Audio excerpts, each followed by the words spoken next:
태연아, 걔 또 한 명은 자고 또 한 명은 뭐 한대? 보고 있대요. 보고 있겠지. 자, 그럼 이제 그쪽을 봐보세요.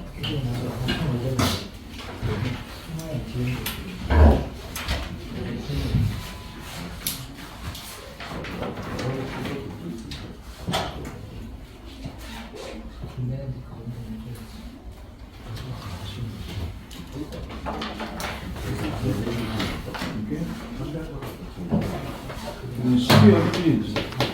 예. 12월 1일이네요.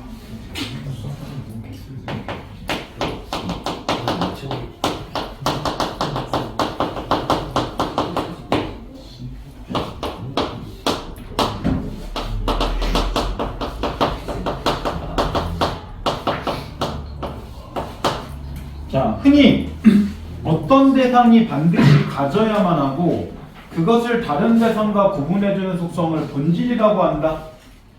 X의 본질이 무엇인지 알고 싶으면 X에 대한 필요 충분한 속성을 찾으면 된다.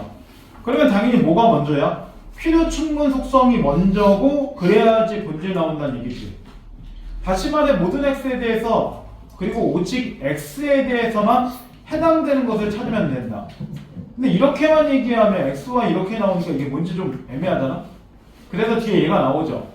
예를 들어 모든 까투리가 그리고 오직 까투리만이 꽝이면서 동시에 암컷이므로 암컷의 꽝은 까투리의 본질이라고 생각된다. 그래서 원래 꽝을 볼 때 암컷이 까투리고 수컷이 장기라고 하는 거잖아요. 그 정도는 알죠 우리? 자, 그러면 암컷인 꽝은 애초부터 까투리의 정의라고 우리가 규정한 것이므로 시원아 여기서 우리는 누구야? 사람들. 그렇지. 사람들 자체가 규정했다는 거는 인위적이란 얘기잖아. 예. 처음부터 그렇게 들어가 있는데 아무도 알 수가 없는 거고.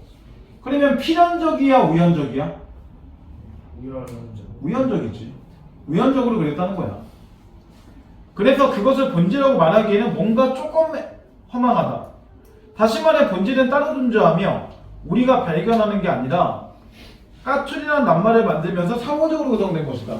그러니까 일문단을 볼 때 이 본질이라는 것은 원래부터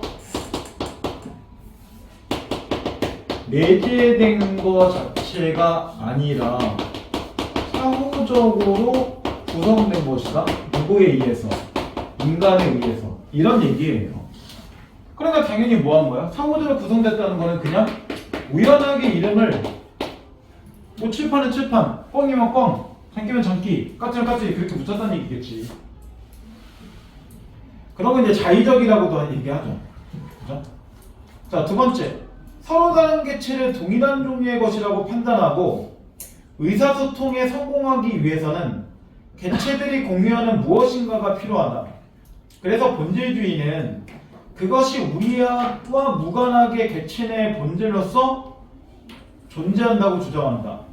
반면에 반본질주의는 그런 본질이라는 건 없고 인간이 정한 언어 약정이 반본질주의에 말하는 본질의 역할을 충분히 달성할 수 있다고 주장한다. 이른바 본질은 즉 반본질주의가 얘기하는 본질이란 우리가 간접적으로 부여하는 의미를 표현한 것에 불과하다는 것이다. 채원, 관습적인 게 뭐지 그럼 여기서? 그 관습적인 정의 내리는 게 아니라 이 안에서 관습적이라는 게 뭐야? 를 물어본 거야.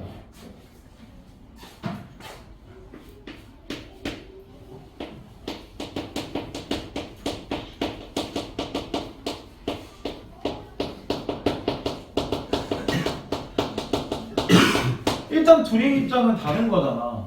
그래서 본질주의가 얘기하는 게 뭔데? 본질주의가 얘기하는 게 원래 뭐 한다? 원래부터 거기 내재돼 있다 이렇게 본 거고 반본질주의가 얘기하는 게 사후적이라 본 거잖아. 그죠? 이렇게 보는 건데 마지막에 우리가 관습적으로 부여했다는 건 뭐냐면 그냥 다른 거를 붙여보듯이 A라는 사물이 있을 때 또는 B라는 사물이 있을 때 C라는 사물이 있을 때 하나씩 그냥 뭐 했다는 거야? 습관적으로 붙여봤다는 거야. 얘도 붙여본 것처럼 얘도 그럼 붙여보지 뭐 이 줄 붙였으니까 얘도 그냥 붙이지 뭐. 이런 거니까 여기서 관습절을 부여한다는 거는 사물마다 우리가 하나하나 이름을 그냥 붙여보는 행위들, 그걸 얘기하는 거겠지. 그죠? 그러면 우리는 뭐 한다는 거야? 반본주의주의가 얘기할 때는 이런 거야. 만약에 사물이 하나 더 생겨. 그럼 뭐 한 거야? 거기도 또 사고적으로 그렇게 뭔가 이름을 갖다 붙인다는 거고, 그러면 사물들이 늘어날 때마다 그런 사고적인 것도 증가된다고 보는 거겠지. 그게 반본질주의의 입장이죠. 자, 세 번째. 본질이 만약에 존재론적 개념이라면 거기에 언어적으로 상관하는 것은 정의이다. 그런데 어떤 대상에 대해서 약정적이지 않으면서 완벽하고 정확한 정의를 내리기 어렵다는 사실은 반본질주의 주장에 힘을 실어준다. 사람을 예를 들어보자. 이성적인 동물은 사람에 대한 정의로 널리 알려져 있다. 그러니까 통상적으로 뭐냐면 우리는 사람도 동물이라고 해 안 해세요? 해요. 그러면 일반적인 동물과 이 동물에 안에 사람이 빠진 동물, 그리고 이렇게 하고 사람은 볼 때 어떤 차이가 있다는 거야? 얘는 이성이 없는 거고 얘는 이성이 있는 거고, 이렇게 구분한다는 거잖아. 이 설명만 보면. 그죠? 그러면 이성적이지 않은 갓난아이를 사람의 본질의 반대로 제시할 수 있다. 왜냐면 갓난아이는 아직 언어도 안 되고 사고도 정확하게 안 되는데 얘가 이성적이야? 이렇게 말하면 이거 사람이 아닌가? 이렇게 하는데 이제 문제가 생길 수 있다는 거지. 그래서 만약에 또 하나의 예가 나오지. 사람은 사회적 동물이다 라고 정의를 내릴 수 있는데 사회를 이루고 산다고 해서 모두 사람인 것은 아니다. 왜냐면 개미나 벌도 사회를 이루고 있지만 사람은 아니다. 그러니까 결국은 두 번째 줄에 있는 어떤 대상에 대해서 약정되지 않으면서 완벽한 정의를 내린 것은 반편주의 입장대로 본다면 불가능하다. 이런 얘기일 수도 있다는 거지. 그러면 이 지문 자체는 뭐야? 본질주의보다는 반본질주의 입장을 대변하는 지문이 되는 거지. 이렇게 되는 거예요.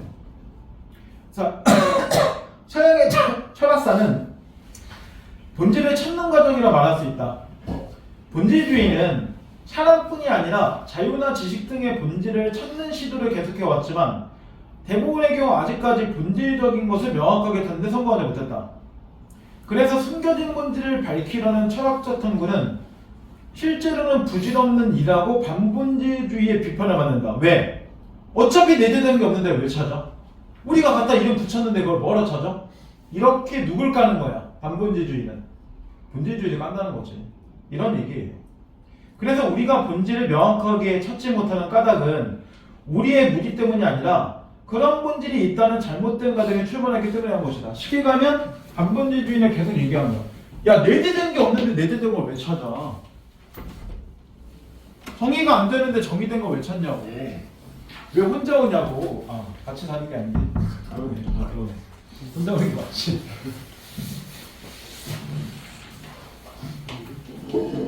아니, 아침 9시, 10시에 부른 것도 아닌데 왜 늦게 오냐고. 이 5시라는 시간에. 나중에 2시에 부르면 2시에 부르고. 그리고 너 이러고 자고 있다가 허겁지겁 막 전화 오는 거 아니야? 그런데도? 그런 거지. 아, 근데 뭐 이런 것까지는 느낄 수 있지. 내년 수능날 아침에만 안 내면 되지. 예. 늦으면 못 들어가. 예. 그래도 요새는 착한 거 같아. 우리 때보다. 우리 때는 딱 시간 30분이라고 하면 30분에 문 정확하게 받아보거든. 근데 요새는 최대한 한 5분, 7분까지는 기다려주는 것 같아. 올해 뉴스 중에 하나, 재수생 하나 못 들어가서 결국. 그럼 그냥 삼승 주는 거야. 어떻게 재수생인데 뭐, 근데 문 닫혔는데 어떡할 거야? 이미 들어가고 다 끝났는데, 그럼 삼수하는 거지. 싫으면 군대 가거나, 아니면 뭐 취직하거나, 아니면 결혼하거나, 아니면 백수하거나, 뭐 그러면 되는 거 아니야? 예. 그치? 예. 근데 이거는 확실한 것 같아. 이거 내 경험인데, 서울대 안 가면 서울대가 나쁘다는 얘기를 함부로 못 하겠더라고. 가봤으면 그런 얘기 할 수 있지. 내가 서울대 가봤어. 서울대 별로야. 이런 얘기 할 수 있지. 내가 서울대 갔으면. 근데 내가 연대인데 서울대 별로야. 이거 어떻게 좀 그렇지 않니? 이런 느낌이 있어. 노래도 그런 거 있잖아. 서울대 나온 애가 연대 앞에 지나갈 때의 그 기분이 어떨까? 뿌듯하겠지. 그거 뭐야 연대가 딸이 뭐 이럴 수 있겠지. 근데 연대가 서울대 가서 서울대 딸 물론 이 과에 따라 다르지만 기본성은 그렇다는 거지. 그러니까 원래 가진 애가 더 가진다고 올해도 그런 거 있잖아. 경북대 의대 하나 올해 재시험 봤잖아. 빅5 의대 가려고. 걔 작년에 경북대 수석인 걸로 알고 있는데. 예. 그럼 원래 가진 애들이 더 가진다니까? 그런 거야.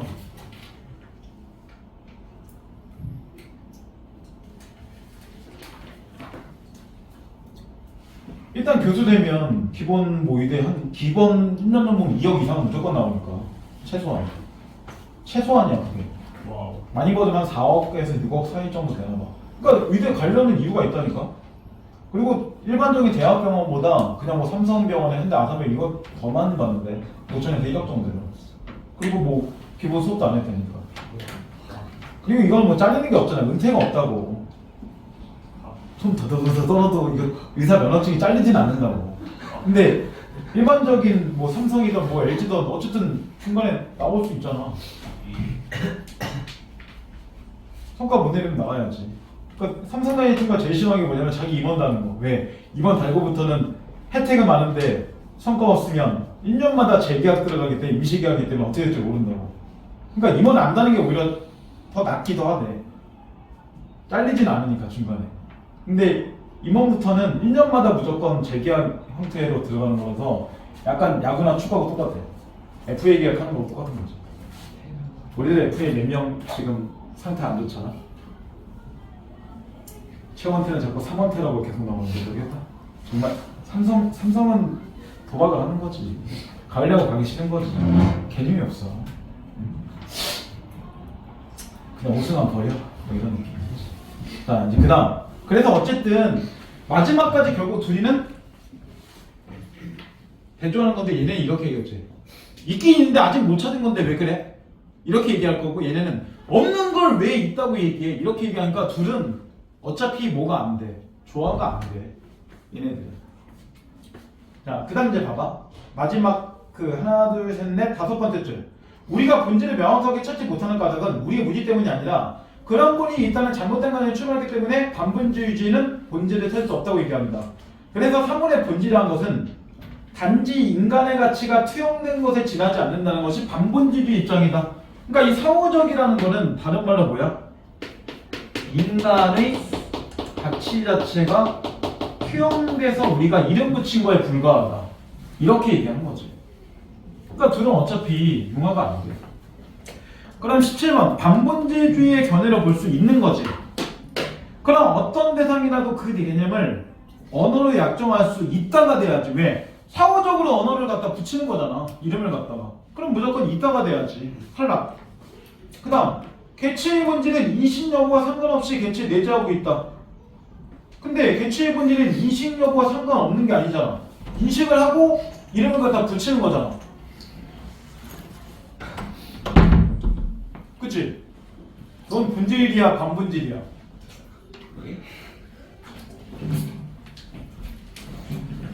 니도 열어놓고 듣고 왔었어야지. 들으면서 왔었어야지. 이것들이 요새 계속 조금씩 신경 쓰이게 만들어. 늦게 오거나 가거나 안 가져오거나. 오늘도 안 갖고 오면 좀 너무하잖아. 두 개나 복사해야 되는데 둘 중에 하나 갖고 왔겠지. 그런 거 아니야? 아 이러면 자꾸 다음 주에도 몇 개 더 복사해야 되잖아. 불안해서. 안 그래도 복사 쓸데없이 하고 남겨서 버리면 지금 학원에서 지금 카메라에 눈을 쳐다보면 되지. 안 그래도 복사 버린 양이 너무 많다고 지금 혼나고 있는데 응? 하나하나 찢어갖고 시유팅에 갖다 버리던지 집으로 가져가던지 그래야 되는데 이거 진심으로 얘기한 거야. 저보니까 너무 많긴 했어. 주간지 막 한 저번에 잘못 해갖고 한 40개 50개 남으니까 원장님이 물론 모르셨지만 표정이 당연히 안 좋았겠지. 왜 너무 많이 낭비되니까. 그리고 이게 그런 거와 상관없이 자원 낭비, 지구 낭비, 환경오염 낭비 이거 다 안 좋은 거잖아. 그런 대등적 차원에서 고민하시는 거겠지. 그지? 그런 거죠. 자, 그 다음 이제 세 번째.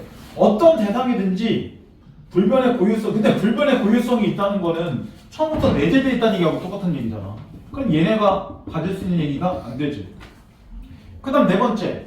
어떤 대상에 사람이 의미를 부여하면서 그 대상은 다른 대상과 구별될 수 있다. 얘가 정답이지. 그 다음 마지막. 객관적으로 실제하는 건 말이 안 되잖아. 객관적인 게 아니지. 왜? 이름을 갖다 사람이 상호적으로 붙였다는 것 자체가 주관적으로 붙인 거잖아. 그럼 객관적인 게 아닌 거지. 그러니까 5번도 탈락. 이렇게 되는 거죠. 그 다음 18번. 기억과 니은의 관계에 있는 건데 기억은 사람은 사회적 동물이다. 근데 개미나 벌도 사회를 이루고 살지만 사람이 아니다. 그러면 결국 뭐란 얘기야? 기억과 니은의 관계는? 이 기억과 니은의 관계는 기억으로 니은 자체, 설명 자체가 가능을 하잖아. 그치? 하지만 뭐는 아니야? 니은은 기억이 아닌 이런 조건을 갖고 있는 걸 찾아줘야지. 그러면 1번 가위는 자를 수 있는 도구이다. 칼도 자를 수 있어 없어? 자를 수 있지. 근데 칼은 가위는 아니잖아. 얘가 정답이네 바로. 이런 거지. 2번은 노인은 65세 이상인 사람이다. 근데 64세인 사람은 노인이 아니잖아 그러면. 그래 기억하고 설명이 안 되네 이미. 그 다음 이모는 여자의 여자 형제이다. 설마 이모가 뭔지 모르는 사람 없지. 그래? 이모가 없는 사람이 있을 수 있으니까. 이모가 없는 사람? 그러네. 우리 애가 이모가 없어. 없어. 고모도 없어. 왜냐면 우리 와이프가 남동생 하나밖에 없으니까. 그러니까 삼촌밖에 없어. 삼촌밖에. 걔 이모는 그냥 엄마 친구? 엄마 친구 그냥 이모. 엄마 친구 그냥 이모라고 해. 그걸 고모라고 하기도 그렇고 형이라고 하기도 그렇고. 그렇잖아. 근데 어머니의 여동생을 뭐라 그래? 야, 어머니의 여동생을 뭐라 그래? 태영아?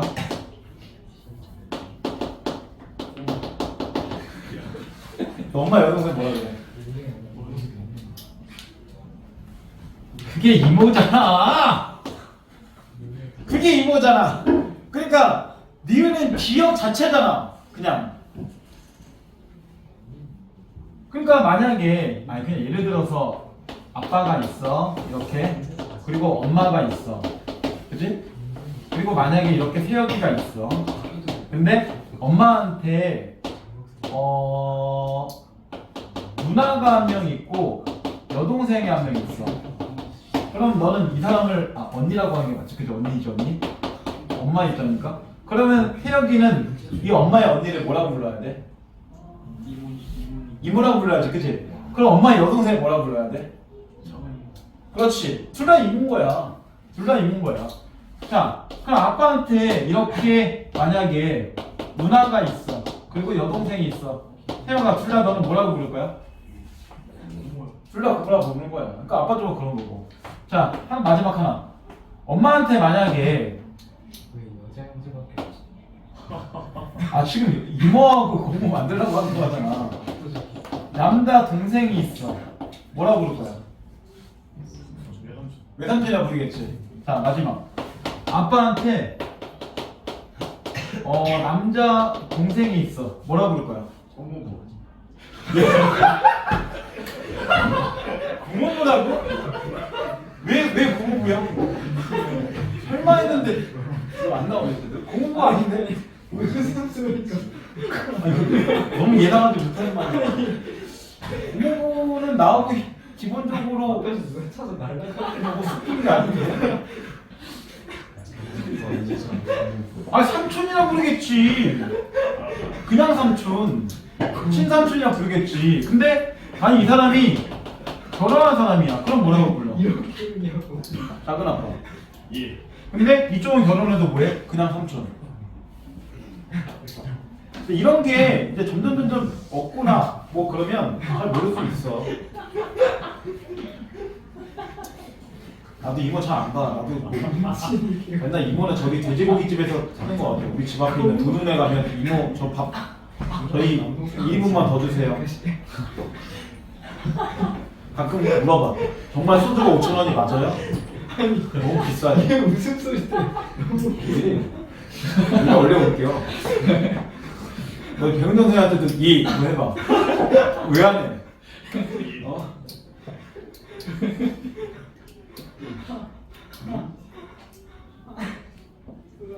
자, 어쨌든 그래서 정답은 3번도 안 되고 그 다음 네 번째. 네 번째를 보면 말이 안 되는 게 고래는 헤엄칠 수 있는 포유류인데 헤엄칠 수 없는 고래가 어딨어 그러면 말이 안 되잖아 이거. 그지? 아예 설명이 불가능하지. 그 다음 5번도 마찬가지야. 연필은 흑연을 나무로 둘러싼 필기도구이다. 그러면 흑연 심은 연필이 아니잖아. 아예. 그러니까 이것도 설명이 기억으로 안 되는 거지. 이렇게 되는 거야. 그 다음 19번. 그러니까 네가 결혼해서 12명씩 튀어나오게 많이 나면 이제 친족관계 잘 알 수 있잖아. 많이 나. 니네 때는 정말 1억씩 주는 지역구가 있을 수도 있어. 1억씩. 근데 알잖아. 애 한 명당 1억 갖고 해결이 안 되는 거. 니네만 봐도 알잖아. 왠지 세혁이도 결혼할 때 엄마한테 나 엄마 옆동에다 집 하나 사주면 안 돼? 이러면서 아들인데 집 하나만 점점점점 전세라도 점점점점 이래야 될 것 같지 않아? 그치? 설마 우리 엄마가 나를 반지하를 갖다 몰아넣지 않겠지? 마음속에 그럴 수는 있잖아. 그치? 나는 그냥 그렇게 생각해. 우리 딸이 내 빚만 안 가져가게 하면 난 정말 다 해준 것 같다. 이런 느낌이야. 난 딱 고등학교까지만 소원을 내주고 생각할 거야. 대학교는 네가 가고 싶으면 돈 낼 거야. 대학부터는 쥐가 다녀야지. 좋은 데 가서 과외해야지. 지방도 이런 데 가면 돈 안 되죠. 창피해서. 뭐 그런 거 있지. 그래서 난 와이프하고 얘기했는데 애가 딱 공부에 삭수가 안 보여. 그러면 그냥 특성화고 보낼 거야 바로. 고등학교는. 어차피 공부 안 할 거니까. 진심. 막 저기 막 수원대 막 이런 데 갈 거면 그냥 안 보내지. 일단 수원대를 무시하는 게 아니라 우리 집이 수원이 아니에요. 그래서 수원대 안 보내. 가다. 당연하지. 그래서 우리 아빠가 나한테 서울대 갔어. 지금 제일 가까운 데 가라? 서울대인데? 여기 못 가겠는데 어디? 물론 옆에 숭실대도 있었는데 거기는 아버지가 안 좋아하더라고. 똑같은 S인데 느낌이 다른가 봐. 그치, 숭실대도 S. 하지만 느낌이 다르긴 하지. 그치? 같은 S라도 우리가 못 가는데 서울여대, 뭐 성신여대 이런 데는 갈 수 없는, 숙명여대 갈 수 없는 고등학교 돼야지. 그렇다고 남자 대학을 만들면 우리가 갈까? 안 갈 것 같은데. 남자 대학은 좀 나는 내내 남자들밖에 없는 고등학교다. 대학교는 군대까지 무조건 막 사관학교도 여자는 있어. 몇 명이라도. 아예 남자만 있는 게 아니야. 사관학교 100% 남자면 안 가려고 할걸? 그 육사 생각보다 인기 별로 없어. 육사는. 자, 19번에 지금 가나 나 두 개가 나오죠. 그뭐 오랫동안 색깔 밀도처럼 쉽게 확인할 수 있는 수성으로 정의되었지만 이제는 현대화학에 입각해 정의되고 있다. 그 다음 누군가가 사자바이와 컴퓨터를 묶어 사바커는 정의했지만 그 정의 널리 쓰이지 않았다. 근데 이런 현대화학에 입각하거나 사바커는 정의한 거다 누가 하는 거야? 사람이 하는 거지. 그러면 첫 번째 본질주의자는 가를 숨겨져 있는 정확하고 엄격한 본질을 찾아가는 과정을 해석하겠네? 그렇지. 얘네들은 내재되어 있다고 생각하는 거니까 그런 걸 찾으라고 할 거 아니야. 숨겨져 있다고 생각할 거고. 그리고 아직 못 찾았다고 생각하겠지. 근데 두 번째, 본질주의자는 나를 근거로 본질은 사고적 구성되는 것이 아니라고 하겠네? 본질주의자는 당연히 사고적 구성을 안 할 거 아니야. 반본질주의자가 이런 거 할 거니까. 세 번째, 반본질주의자는 가처럼 널리 믿어지던 정의가 바뀌는 것을 보고 약정적이지 않은 정의는 없다고 주장하겠네. 그래서 아까 두 번째 문단에 D 다음에 언어 약정이 이런 식으로 얘기하잖아. 근데 네 번째 반본질주의가 이런 말을 할까?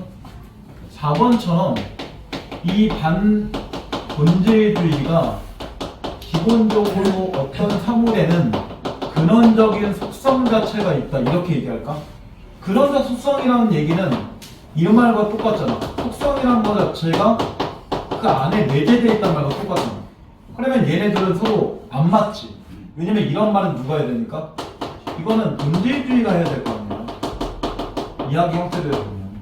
그래서 내재되어 있다, 근원적으로 들어가 있다, 원래부터 있다, 이 세 개가 다 똑같은 말이지. 정답 4번. 그 다음 마지막. 본질주의와 반본질주의는 모두 가르들어 의사소통을 위해서는 개체들이 동일한 종류의 것으로 판단할 수 있는 무언가가 필요하다고 하겠네. 그래서 그 얘기가 두 번째 문단 시작할 때 얘기하지. 서로 다른 개체를 동일한 종류의 것이라 판단하고 의사소통에 성공해서 그 개체들이 공유하는 뭔가가 필요하다? 이거는 본질과 반본질 둘 다 그렇다고 생각하는 것입니다. 그 다음 20번. 독서 활용망만으로 적절하지 않은 것은? 자, 1번. 개념의 정확한 의미가 중요하기 때문에 핵심한 A가 어떤 의미인지 한번 확인해 봐야겠어. 의미를 모른다면. 그럴 수 있지. 왜냐면 의미를 제대로 알아야지 독서가 될 거니까. 그 다음, 그래서 다른 내용이 추상적이기 때문에. 왜 추상적이야? 속성이라는 것 자체는 눈에 보이는 게 아니니까. 기본적으로 본질이라는 건 눈에 보이는 게 아니니까. 그래서 B에 이어진 사례 통해서 앞에 설명에서 이해가 부족했던 부분을 다시 한번 생각해 봐야겠어. 그럴 수 있지. 세 번째, 내용 간의 논리적 관계를 따지는 게 중요하므로 시가 지시하는 내용이 과연 무엇인지를 따져봐야겠어. 그렇지, 그것이라는 게 뭔지는 따져봐야지. 네 번째, 상반된 입장이 제시되어 있으므로, 그렇죠? 본질과 반본질. 그러면 뒤로 이어진 앞뒤 내용이 어떤 점에 다른지를 봐야겠어. 뒤를 볼 때 반면이니까 반대로 움직이는 거잖아. 그러면 상반된 게 맞겠지. 근데 마지막에 이른바라는 거를 통해서 강조되는 글쓴이의 주장이 타당한지를 따져봐야겠어. 근데 생각해봐.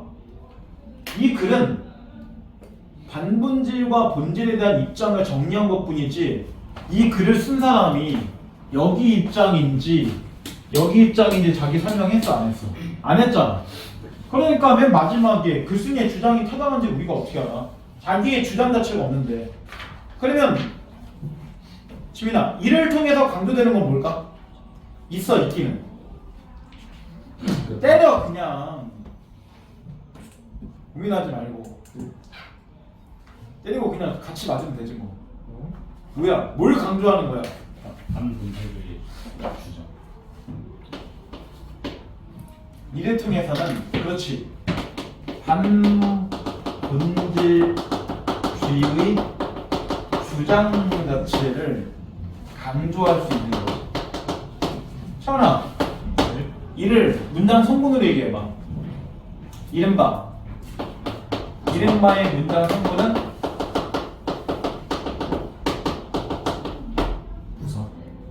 부서. 그치? 문장 성분이라고 물어봤으니까 부서라고 얘기하지. 혼자 얘기 아니니까. 야, 부서는 뭘 꾸민다? 형용사 하나만 더. 동사. 그 두 개 중에 하나 꾸민다. 오케이?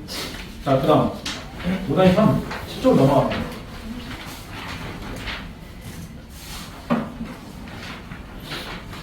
자, 탁월함이란 어떻게 습득되는 것인가? 가르칠 수 있는 것인가?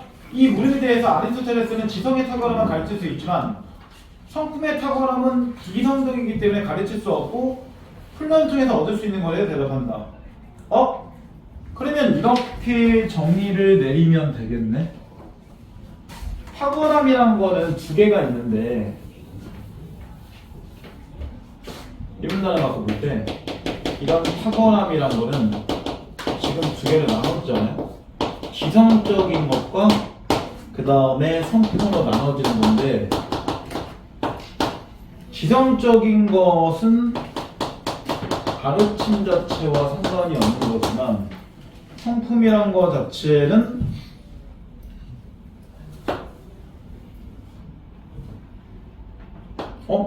아니네. 이건 가르칠 수 있는 거지. 가르칠 수 있는 거지만 성품이란 거 자체는 가르침과는 상관이 없고 그 다음에 비이성적인 것이다 라고 나오고 대신 얘는 뭐가 가능하다? 훈련을 통해서 습득이 가능하다. 이렇게 나오죠. 자, 그래서 두 번째. 그는 좋은 성품을 얻는 것을 기술에 습득하는 것에 비유해 본다. 근데 우리가 생각해 볼 때 이런 기술 자체를 습득한다는 거는 딱 봐도 뭐가 있어야 돼? 연습 아니면 뭐 훈련 아니면 뭐 반복 이런 것들이 있어야지 기술이 생길 거 아니야. 그죠? 자, 그에 따르면 니라를 켜면서 니라를 켜는 법을 배우며 말을 타면서 말을 타는 법을 배운다. 그래서 어떤 기술을 얻고자 할 때는 처음으로 교사의 지시대로 행동하는데, 그래서 반복 연습을 통해서, 그럼 여기서 제일 중요한 말이 뭐야? 반복이지. 이걸 통해서 그 행동을 점점 하기 쉽게 되고 마침내 제2의 천성이 된다. 그러면 제2의 천성이 되기 위해서는 반복 연습을 많이 하면 많이 할수록 자기게 된다는 얘기지. 이와 마찬가지로 어린아이는 어떤 상황에서 어떻게 행동해야 진실되고 관대하며 예의를 차리게 되는지 일일이 배워야 한다.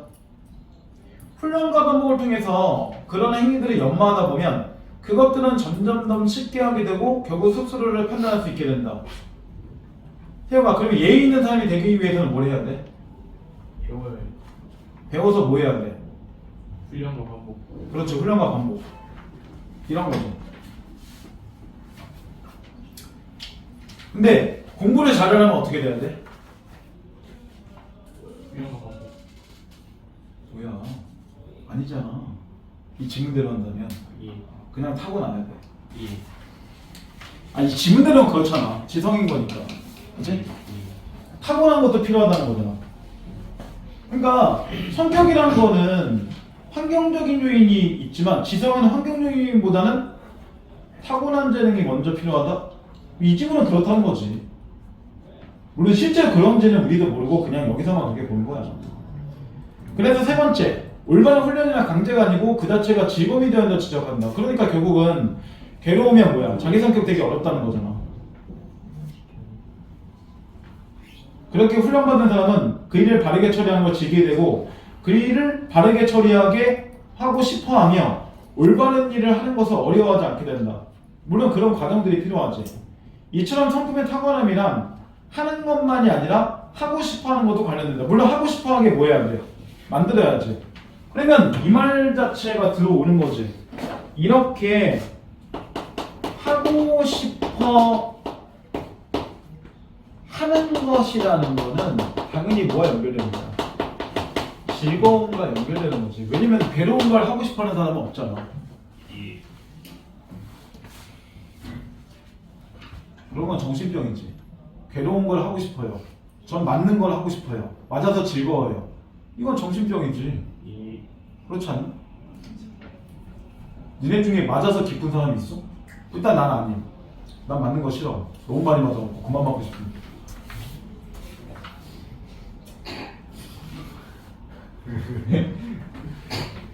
그래서 니네 아빠들은 뭐 싸대기 때리고 뭐 이런 거 안 하잖아, 그죠? 그죠? 뭐 슬리퍼 갖고 쳐맞아봤어?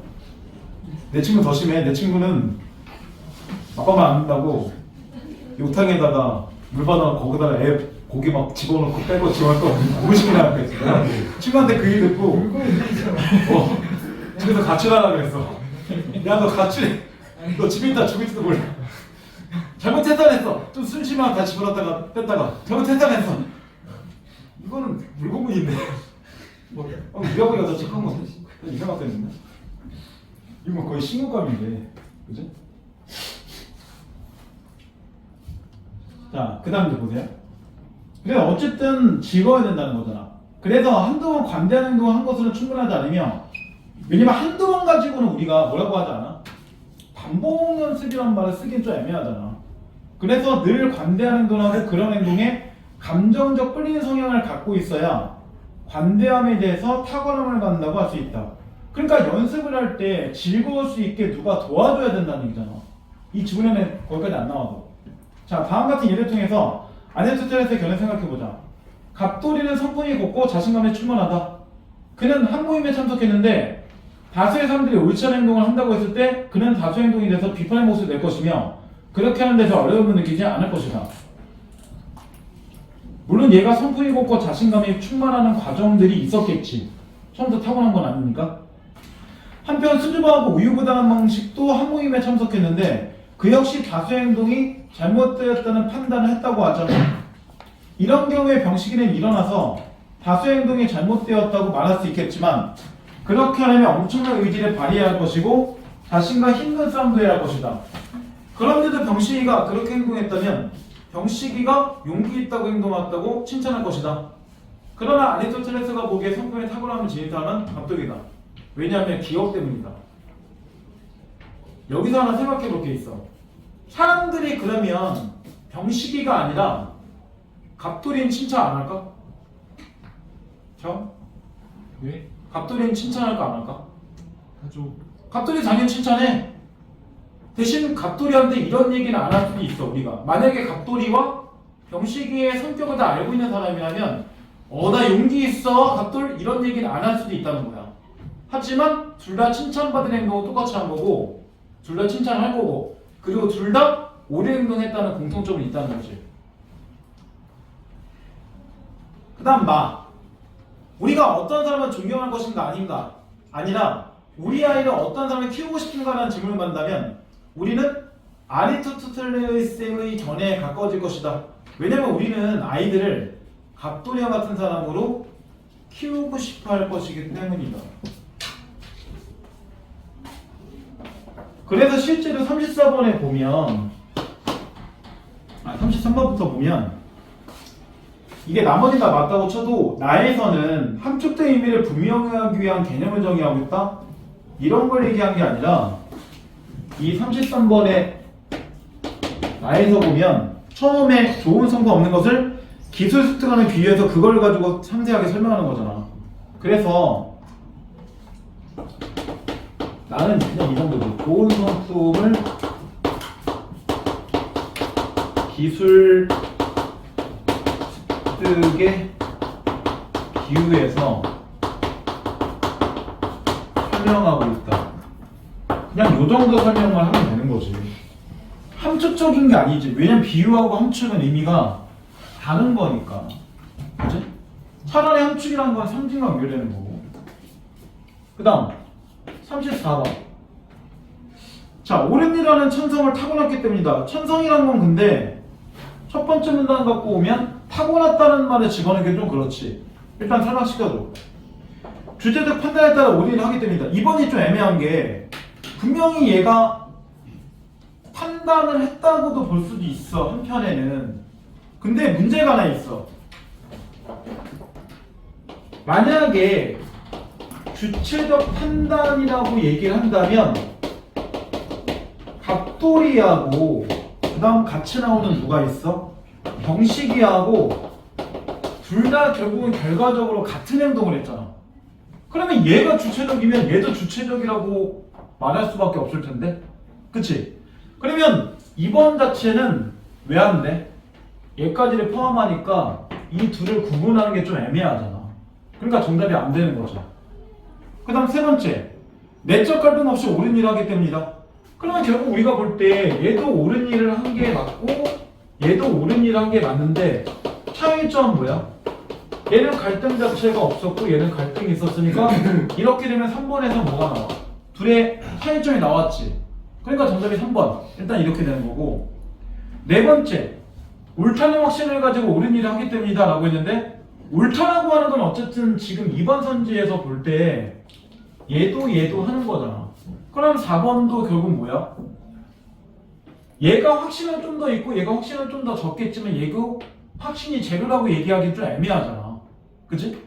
확신 자체가 얘가 더 많고 얘가 적은 건 있어도 얘가 확신이 아예 없고 얘만 확신이 있다고 말하기 좀 애매하다는 거야.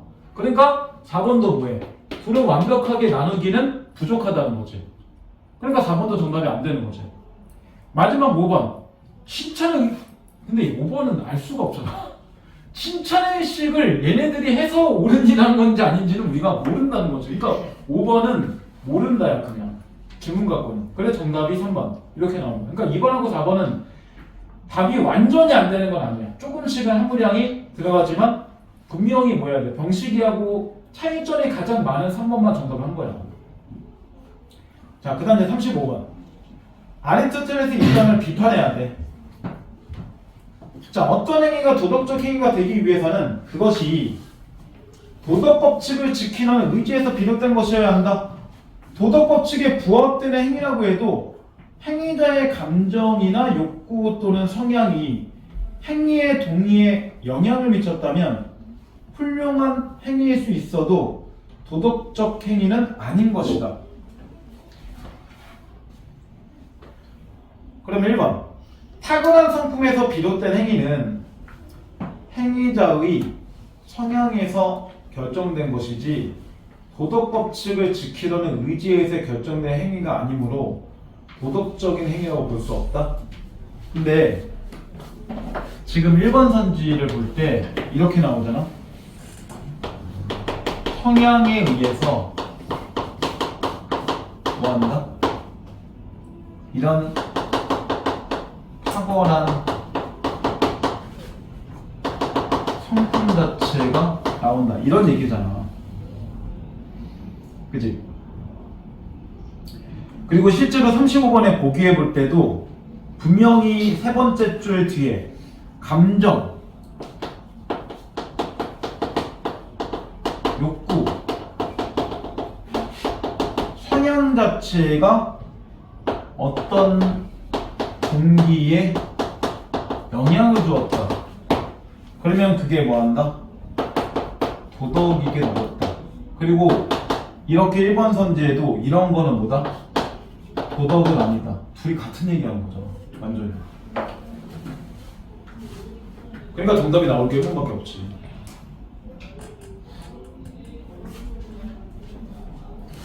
나머지 4개는 보기의 입장하고는 거리가 좀 멀지. 자, 여기까지만 보고 조금 쉬었다가 할게요.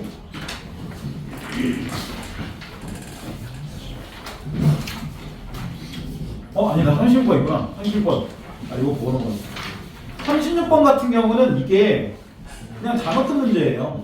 왜냐면이라고 나오고 A라고 돼 있는데 A가 진실되다라고 돼 있는데 이거의 의미는 없으면서 예의만 차리는 거. 이걸 얘기한 거죠. 그러면 진실되지 않았지만 겉으로는 뭐 한 거야? 진실된 척 한 거 찾으란 거잖아. 근데 빈말이라는 거는 처음부터 뭐해?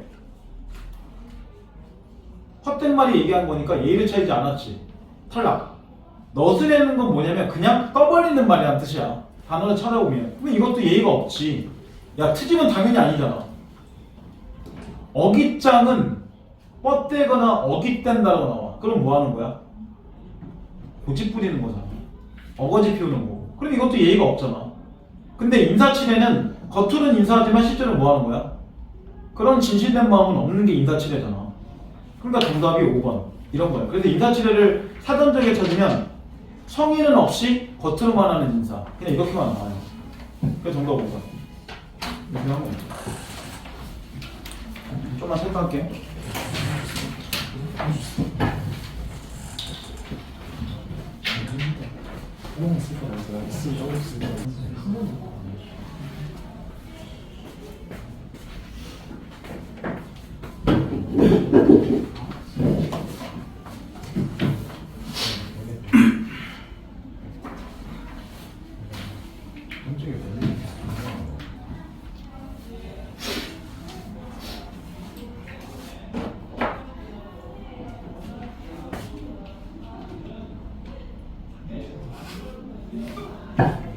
그리고 35번 보기에서는 같이 볼 건 뭐냐면 이렇게 나오긴 같지만 어쨌든 이런 건 다 뭐랑 연결되냐면 보기에 두 번째 줄인 것처럼 이거야 결국은. 근데 저 앞에서 얘기했듯이 이런 성품이란 거는 이렇게 나온다면 이거 의자하고 안 맞으니까 만약에 얘가 얘를 깐다면 이런 부분을 까야 되고 제 입장에서 얘를 까면 반대로 얘기해야 돼요. 그렇게 서로만 잘 정리해 놓으면 되고. 자, 그 다음 이제 11조 넘어가세요.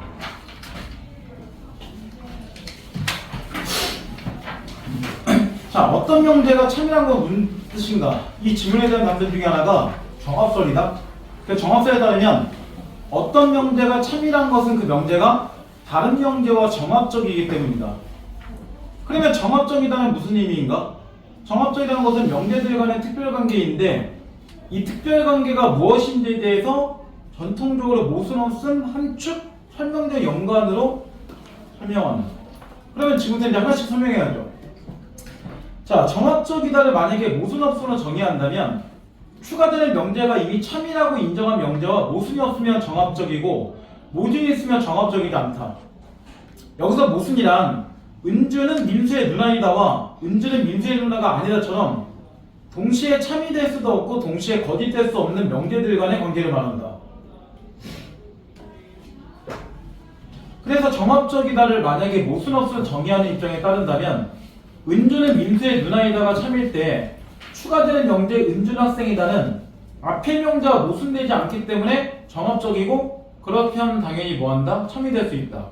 근데 이 두 개 문장을 보면 문제가 있죠. 왜 되냐? 이제 줄 무게 뒤에서 왜 참이나? 뭐냐고? 뒤에는 깨워봐.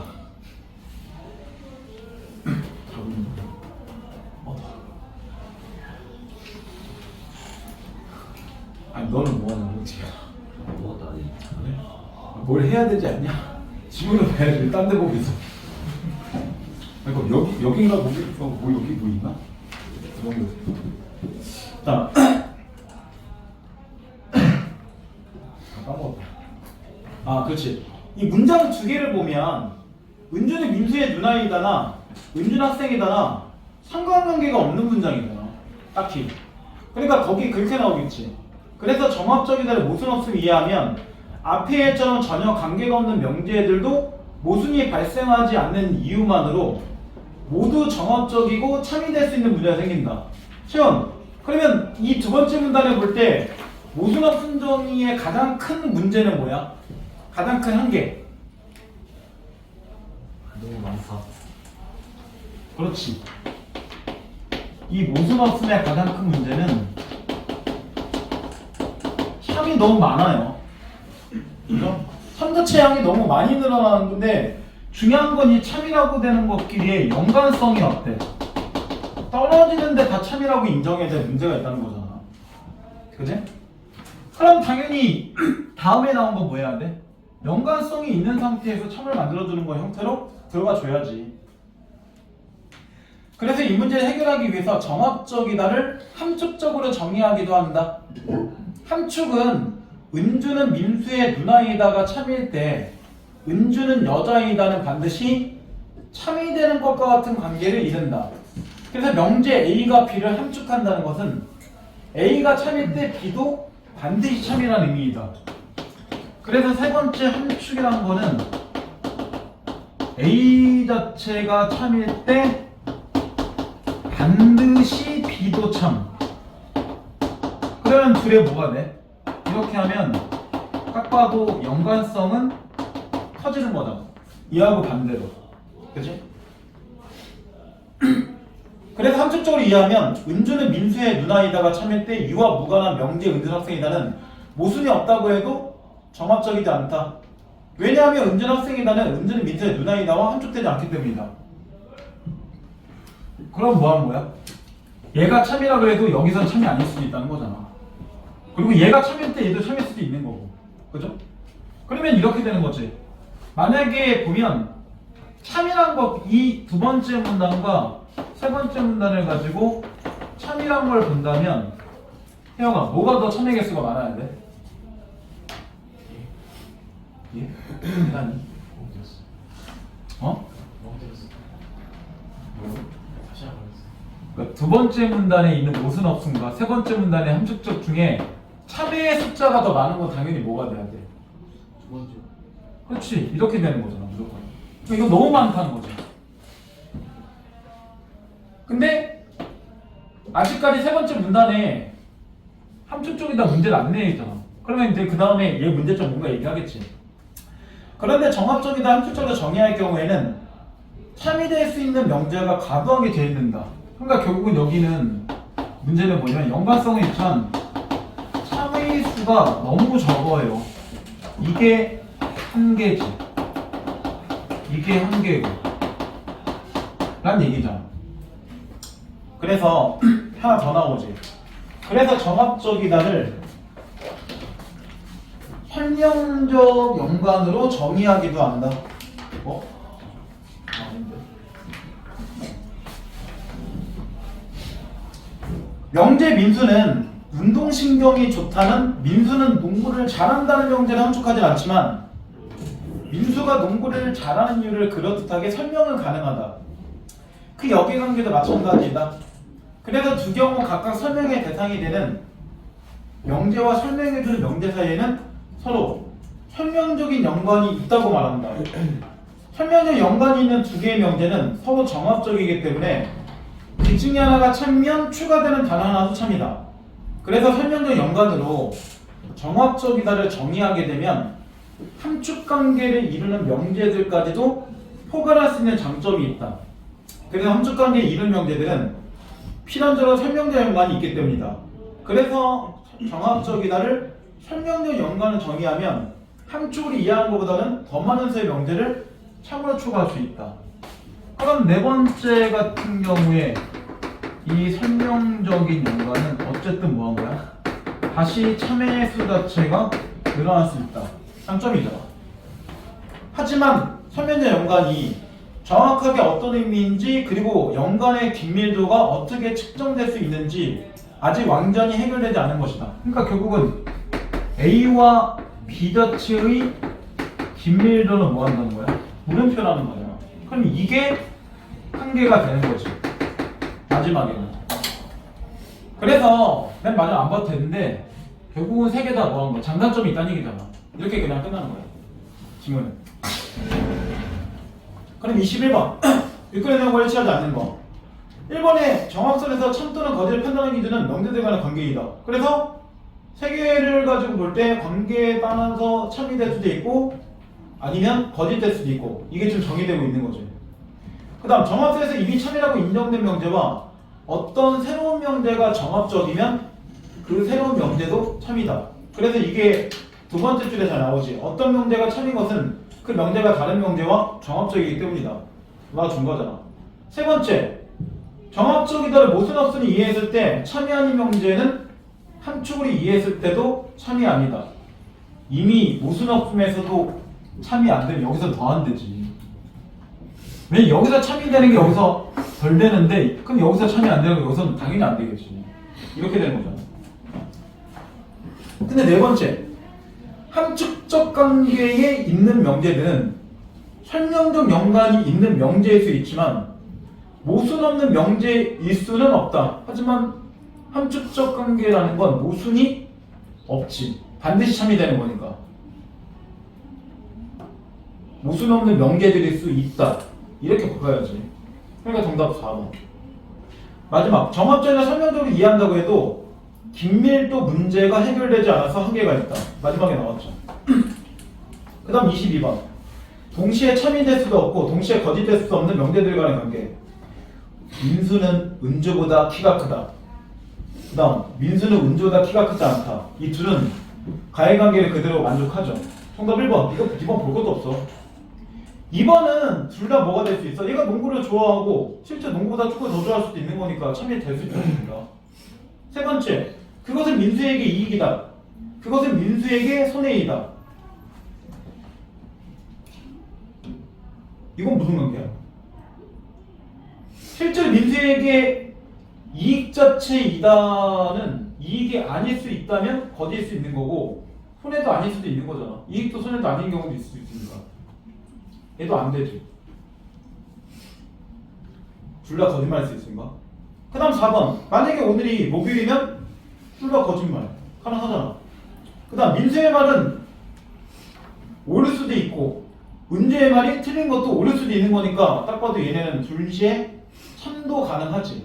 그리고 민수의 말이 옳지 않을 수도 있고 은주의 말이 틀리지 않을 수 있는 거니까 얘는 등시에 거짓도 가능한 거지. 자, 23번. 추론되거나 적절하지 않은 것은 우리 동네 전체가 정전되었다.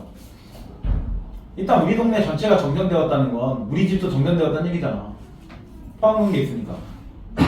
그러면 정합적이라 모순적으로 없음을 이해하면 우리 동네에는 솔숲이 있다를 참인명제에 추가할 수 있다. 왜? 모순 없이 이해할 때는 반드시란 관계가 없는 상태에서도 모순만 없으면 되는 거니까. 그러니까 얘는 가능. 하지만 한쪽적으로 이해하면 참이 아니죠. 1번은. 두 번째, 정합적으로 한쪽적으로 이해하면 우리 집이 정전되었다. 왜냐면 우리 집은 당연히 동네 안에 포함되어 있을 거니까. 그러면 태혁아, 예. 이번에 우리 집이 정전되었다를 모순 없으로 이해하면 참이야 아니야? 저희 참이에요. 참이에요. 그래. 세 번째, 정입적이다 설명되는 이해하면 예비 전력의 부족으로 전력의 공급이 중단되었다를 참인명제에 추가할 수 있다. 그렇죠? 그렇다게 설명할 수 있는 거니까. 네 번째, 함축으로 이해하면 우리 동네에 술수업이 있다를 참인명제에 추가할 수 없다. 반드시 관계가 안 되니까. 아까 세우기가 얘기했고. 마지막, 정합적이다 설명적 연관으로 이해하면 우리 집이 정전되었다를 뭐 할 수 있어? 설명할 수 있지. 왜냐면 우리 동네가 정전되었으니까 우리 집도 정전되었겠구나 라고 설명의 연관으로 정의할 수 있잖아. 이럴 때는 둘의 긴밀도도 뭐해? 나쁘지 않지. 마지막 24번. 24번에 3번에 해결하기 위해서 라고 나오는데 이 해결은 문제를 잘 끝내다, 뭐 처리하다 이런 식의 문제인데 3번에 밝혀내는 거는 어떤 일의 진상 자체를 밖으로 뭐 끄집어내다 이런 거니까 일이 끝났다하고는 좀 다른 얘기잖아. 끝냈는지 아직 진행 상태에 있는 것에 차이점이 있으니까 정답 3번 바꾸면 이상합니다. 자, 2-2.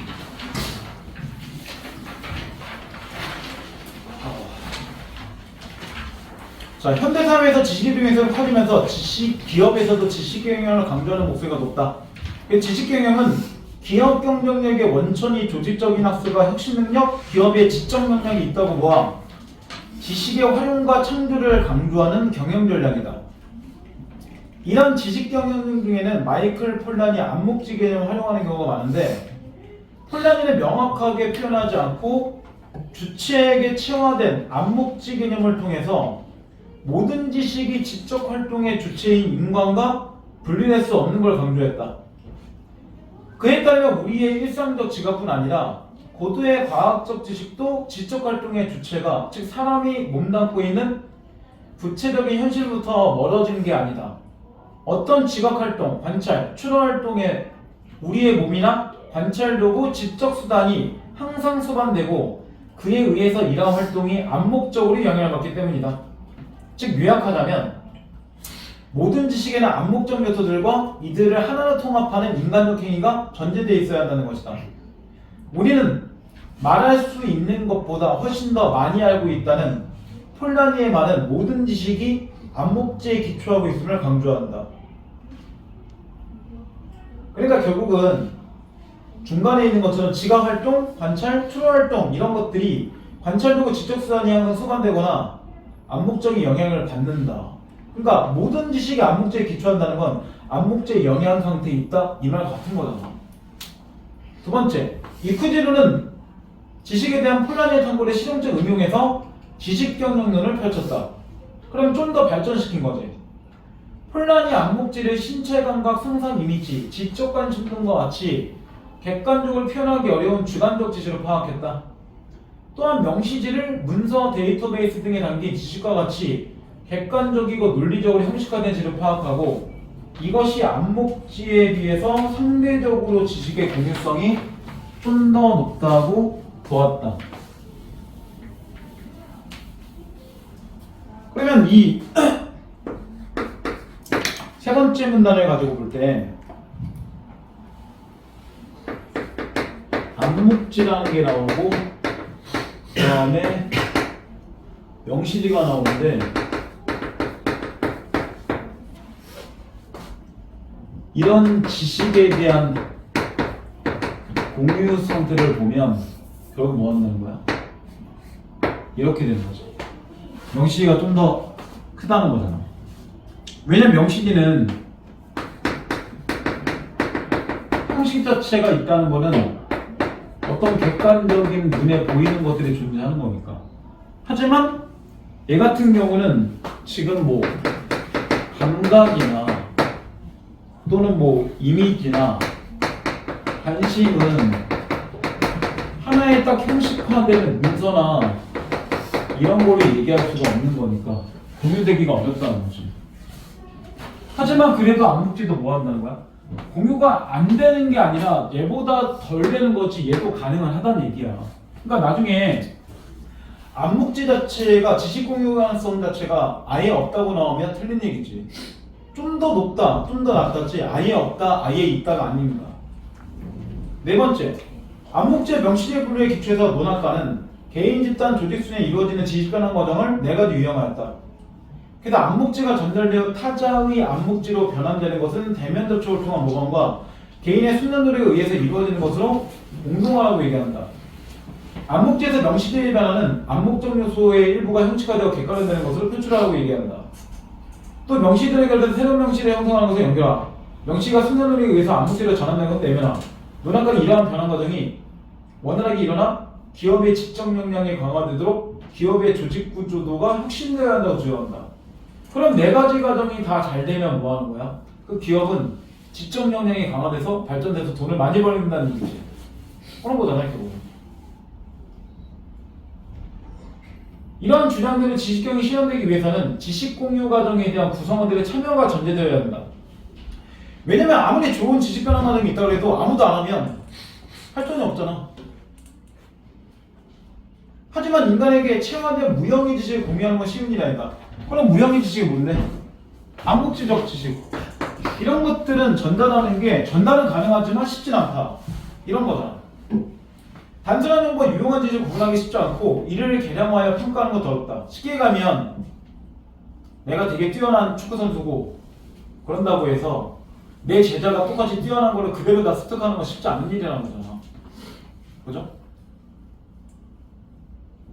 감독이 명장이면 뭐해? 밑에 거 못 들어가면 답이 안 나오는데. 이거 똑같은 얘기야.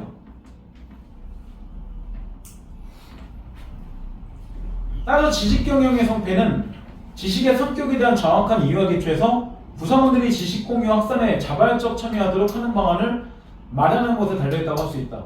자발적 참여를 해도 이게 어려운데 차발적이라면 또는 본인들이 제대로 관심 갖지 않는다면 더 어렵지. 이런 얘기잖아. 자, 21번 적절한 거야. 3번의 지식에 대한 논의에 기초해서 지식경영론을 두 번째 문단부터 설명을 하고 있고 성패를 좌우하는 요건 4가지를 지식변환 과정에서 네 번째 문단 설명하고 있죠. 그래서 정답 3번. 나머지는 안 맞고. 22번 적절하지 않은 거.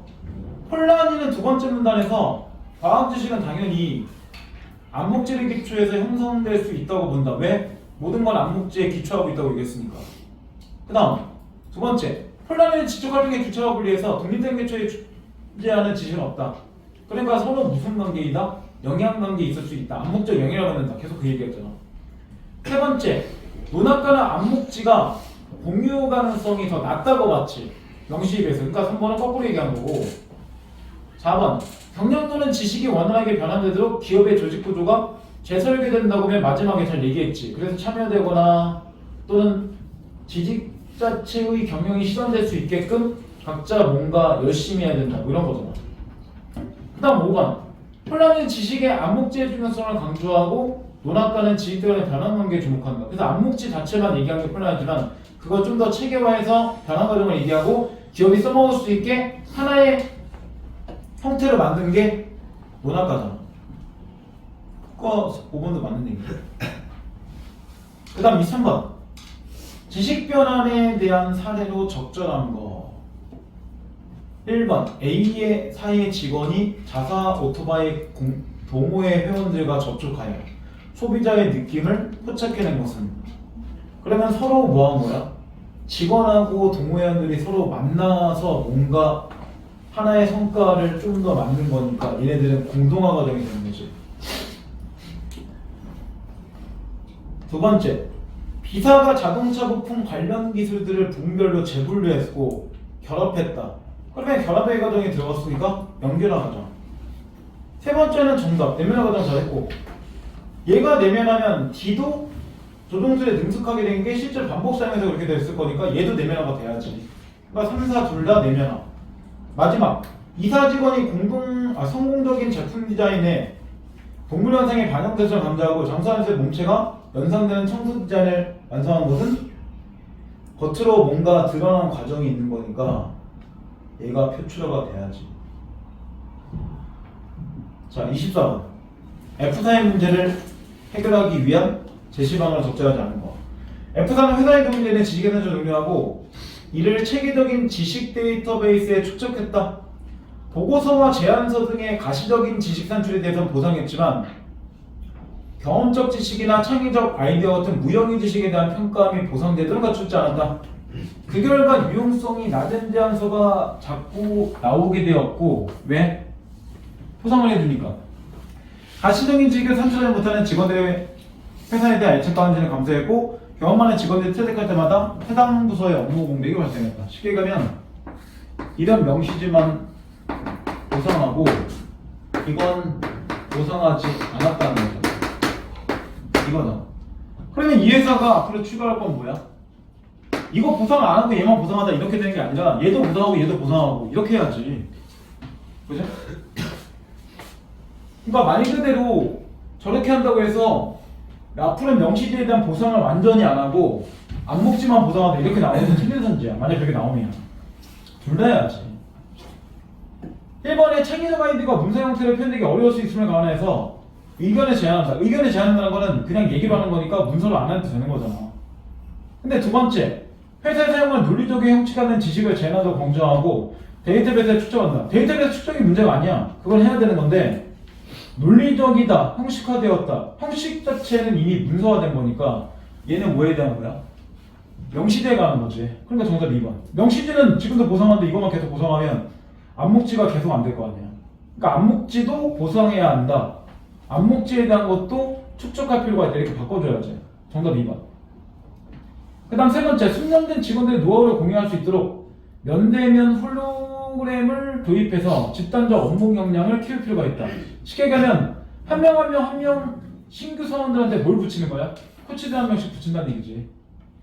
선생들 갖다 붙이는 거고. 네 번째, 직원들의 치환된 무형의 지식이 보상받을 수 있도록. 더 안 봐도 되지. 무형의 지식이라는 게 이미 안목지니까. 그 다음 직원들이 각자 가진 업무 능력과 기능을 존중하고 유무형의 노력과 능력을 평가하기 위한 조직 문화와 동기부여 시스템을 발전시킬 필요가 있다. 얘가 가장 좋은 거지. 왜냐면 안목지와 명시지 둘 다 뭐한다. 보상을 제대로 해준다. 이렇게 가는 거니까. 자, 마지막. 문제 3. 네. 뭐 40분도 안 됐잖아. 벌써 늦게 오고 있어. 한 명 늦게 올 때마다 5분씩 더 해버릴까?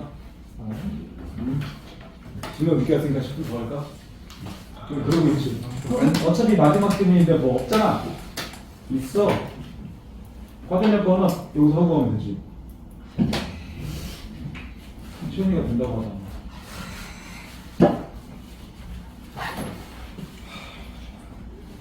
한 3시간 작업했어. 편집하냐고 준비했어. 하도 이상한 거 해갖고 찾는데 오래 걸렸어. 나도 안 갖고 있어. 2008년, 9년 이런 모의고사는 나도 없어. 한글 파일도 없어. 그런 거 찾아야 되지. 자, 기체 온도를 일정하게 하고 부피를 줄이면 압력은 높아지는데 압력을 일정하게 유지할 때 온도를 높이면 부피는 증가한다. 이와 같이 기체 상태에 영향을 미치는 압력, 온도, 부피의 상관관계를 일몰의 기체에 표현하면 기체 상수가 나오는데 이 이상기체 방정식이라고 얘기한다. 근데 이상기체라는 거는 분자 자체의 부피와 분자 간의 상호작용이 없다고 가정한 것이다. 그럼 반대로 이상의 반대인 실제는 뭐야 한 거야? 상호작용이 있다고 하는 거겠지. 이 식은 기체에서 세 변수 사이에 발생하는 상관관계를 간단하게 설명할 수 있다. 왜냐면 표 하나로 짧게 설명 가능하니까. 하지만 실제 기체, 이상기체 방정식을 적용하면 닮았지 않는다. 왜냐면 실제 기체는 분자 자체의 부피와 분자 간의 진짜 상호작용이 존재해서 딱 객관적으로 끝나지 않을 수도 있기 때문이다. 이런 거잖아. 그래서 분자 간의 상호작용은 인력과 반발력에 의해서 발생하는데 일반적인 기체에서 분자 간의 상호작용은 대부분의 분자 간의 인력에 의해서 일어난다. 온도를 높이면 기체 분자의 운동 에너지가 증가하고 인력의 영향은 줄어들게 돼 있다. 또한 인력은 분자 사이 거리가 멀어지면 내려가게 돼 있는데 어느 정도 이상 멀어지면 인력 자체가 없는 거나 마찬가지이다. 하지만 거의 맞닿을 정도가 되면 반발력이 급격하게 증가하여 반발력 인력을 앞서게 된다. 그러면 뭐가 있다는 거야? 인력이 최대화가 되는 거리가 따로 존재한다는 얘기잖아. 그죠? 너무 가깝지도 않고 너무 멀지도 않은 중간 정도가 존재한다는 얘기지. 이런 반발력 때문에 실제 기체의 부피는 압력을 아무리 높이더라도 이상 기체에서 기대했던 것만큼 줄지 않는다. 그러면 실제로 뭐 한다는 거야? 압력이 아무리 높아도 기체 부피가 제로인 상태는 나오지 않는다. 이렇게 되는 거잖아. 자, 그 다음 세 번째. 이때 부피가 V인 용기 안에 들어있는 1몰의 실제 기체를 생각해보자. 이때 분자의 자체 부피를 B라고 한다면 기체 분자가 운동할 수 있는 자유이동 부피는 이상 기체에 비해서 B만큼 줄어진 부피에서 자체 부피 B만큼이 줄어든 상태가 된다. 한편 실제 기체는 분자 사이의 인력에 의한 상호작용으로 분자들을 서로 끌어당기기 때문에 이상 기체보다 압력이 낮다. 그리고 이렇게 줄어든 압력은 기체 부피의 제곱에 반비하는데 이것이 비례상수 A가 포함한 이런 공식으로 나타낼 수 있다. 그래서 기체 부피의 형태가 줄면 분자 간의 거리도 줄기 때문에 인력이 커진다. 그러면 기체 부피와 분자 간의 거리 둘 다 내려가지만 인력은 반대로 올라간다. 이렇게 되는 거죠. 즉 실제 기체의 압력은 이상 기체의 비보다 뭐한다? 적다. 이거잖아. 이와 같이 실제 기체 분자 자체의 부피와 분자 사이의 인력에 의한 압력 변화를 고려해서 이상 기체 상태 방정식을 보정해 보면 이렇게 나오는데, 그럼 반대로 봤을 때 상태 방정식을 만든 건 뭐 때문인 거야? 실제 기체 상태를 어느 정도 반영해야 되기 때문에 이렇게 바꾼 거라는 거잖아. 여기서 매개 변수 A와 B는 기체의 종류마다 다른 값을 가지는데 이 방정식은 실제 기체 압력, 온도, 부피의 상관관계를 이상 기체 상태 방정식보다 잘 표현할 수 있게 해주었으며 반데르발스가 1910년에 노벨상을 수상하는 해가 되었다. 이처럼 자연상을 정확하게 표현하기 위해서 단순한 모형을 정교한 모형으로 수정한 것은 과학용에 매우 중요한 절차 중 하나입니다. 그럼 단순한 모형이 뭐야, 세요? 정교한 모형은 뭐고? 예? 단순한 모형은 뭐고 정교한 모형은 뭐냐고? 채원, 예? 단순한 모형은 뭐고 정교한 모형은 뭐야? 단순한 모형이 기억이고 정교한 게 니은. 그렇지, 그거잖아. 그 처음에 이상기체 방정식 자체가 P는 V 분의 RT를 좀 더 체계적이고 복잡하게 표현한 게 니은 반대로 봤을 때 상태 방정식이니까. 나왔지? 그럼 29번 일치하지 않는 것은 이상기체는 압력이 일정할 때 온도를 높이면 부피가 증가한다. 맨 처음에 잘 나오지. 부피 줄이면 압력이 높아진다. 그리고 압력이 일정할 때 온도를 높이면 부피가 증가한다. 나와줬지? 이상기체는 상호작용이 없다. 반대로 실제 기체는 상호작용이 있다. 이렇게 했으니까 이번 정답 아니고. 세 번째, 실제 기체에서 분자 간의 상호작용은 기체 압력에 영향을 준다. 아까 그게 두 번째 문단에서 잘 이루어지고 있는 거잖아.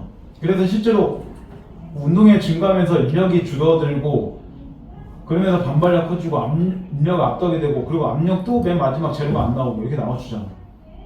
세 번째, 다음 네 번째, 운동 에너지가 증가하면 인력의 영향이 줄어든다. 그래서 이거 중간에 나오지. 기체 분자 운동 에너지가 증가해서 인력의 영향은 줄어든다고. 마지막, 상호작용은 거리와 상관없는 건 아니잖아. 거리에 따라서 상호작용이 덜 되거나 더 되거나 이런 거지. 그리고 상호작용 없이 일정하면 인력이란 게 항상 일정해야 되는데 인력이 일정하지 않잖아. 이미 반발력도 일정하지 않고 그럼 거리하고 상관관계가 있다 이렇게 바꿔줘야지. 정답 5번. 그 다음 30번 기억력에 대한 설명으로 옳지 않은 것은 3번 얘기가 아까 시원이 얘기한 거야. 단순한 모형을 실제 상황에 맞춰 수정한 게 니은인 거고 그러니까 니은이 좀 더 뭐 해야 돼? 체계적이고 더 정확한 거지. 좀 더 복잡한 거고. 그리고 이번에 볼 때 니은에서는 인력의 기체 부피에 따라 달라진 반영한다. 아까 그래서 세 번째 문단 얘기가 뭐가 줄어들거나 두 번째 문단에 계속 인력과 반발력 얘기한 거 아니야. 근데 마지막에 볼 때 용기의 부피가 같으면 기역에서 기체 분자가 운동할 수 있는 자유 부피는 니은보다는 커야지. 왜냐면 줄어드는 거는 이상 기체가 줄어드는 게 아니라 이 부피는 실제 기체가 줄어든다고 세 번째 문단 나왔으니까 기역 자체가 더 줄지 않고 니은이 더 많이 줄어줘야지. 그러니까 거꾸로 얘기한 거지. 그래서 크다고 바꿔주면 될 거고. 그리고 이 31번 같은 경우는 어차피 그래프 자체를 바꾸지 않을 거기 때문에 여기서 어차피 부피하고 뭐밖에 안 나왔어? 이렇게 압력밖에 안 나왔으니까 기본적으로 얘하고 연결해서 문제를 풀거나 얘하고 연결해서 문제를 풀거나 그러면서 밑에 있는 선지들 보면 반발력과 인력의 관계를 갖고 문제를 움직이는 거잖아. 그래서 만약에 여기 나온 것처럼 이런 거지. 부피 자체가 혹시나 더 크다면 뭐 하는 거야? 거리도 늘어나는 거고 그럼 인력은 내려가는 거지. 그럼 반대에 대한 폭이 뒤집어질 거 아니야. 결국에는.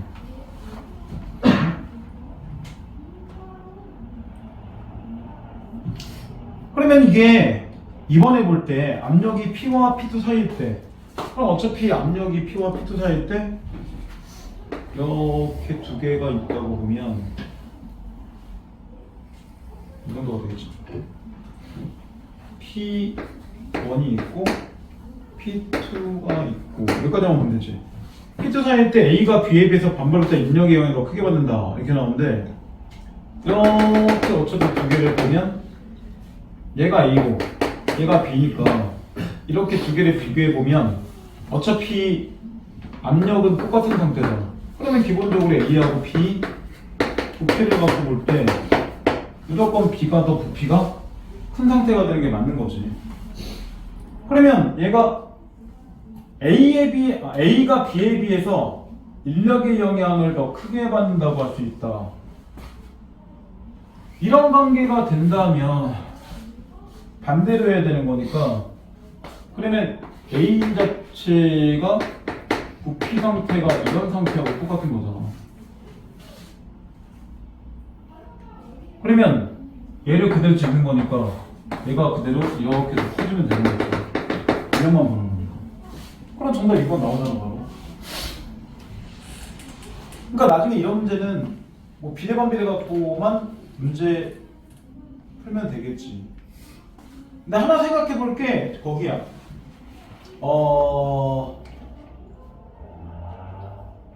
압력의 2와 3을 가지고 볼 때 지금 P가 들어가는 이상기체하고 연결시켜서 보게 되면 삼각체를 가지고 P3을 갖고 움직일 때는 무조건 이상기체가 제일 뭐한 거야? 부피가 작은 상태가 되는 거고 그 다음 2하고 3을 볼 때는 조금 달라져. 그치? B 같은 경우는 지금 이상기체보다 부피가 크지만 A는 아직 작은 상태란 말이야. 그러니까 나중에 볼 때 이렇게 세 개를 동시에 보면 이상기체보다도 큰가 작은가도 따져보는 것도 필요하다는 거야. 지금 뭐 이반선까지 거기까지 안 넘어왔으니까 안 보긴 하지만 그런 관계까지 따져봐서 문제를 움직여줘야 돼. 그래서 맨 마지막에는 4번을 볼 때 3보다 높은 형태가 되면 둘 다 실제로는 이상기체보다 더 높은 상태의 부피를 가지게 되니까 반발력이 더 큰 상태가 둘 다 된다. 아니면 인력은 둘 다 영향이 안 된다. 이렇게 같이 가져야지. 이런 거 좀 따져주는 게 필요합니다.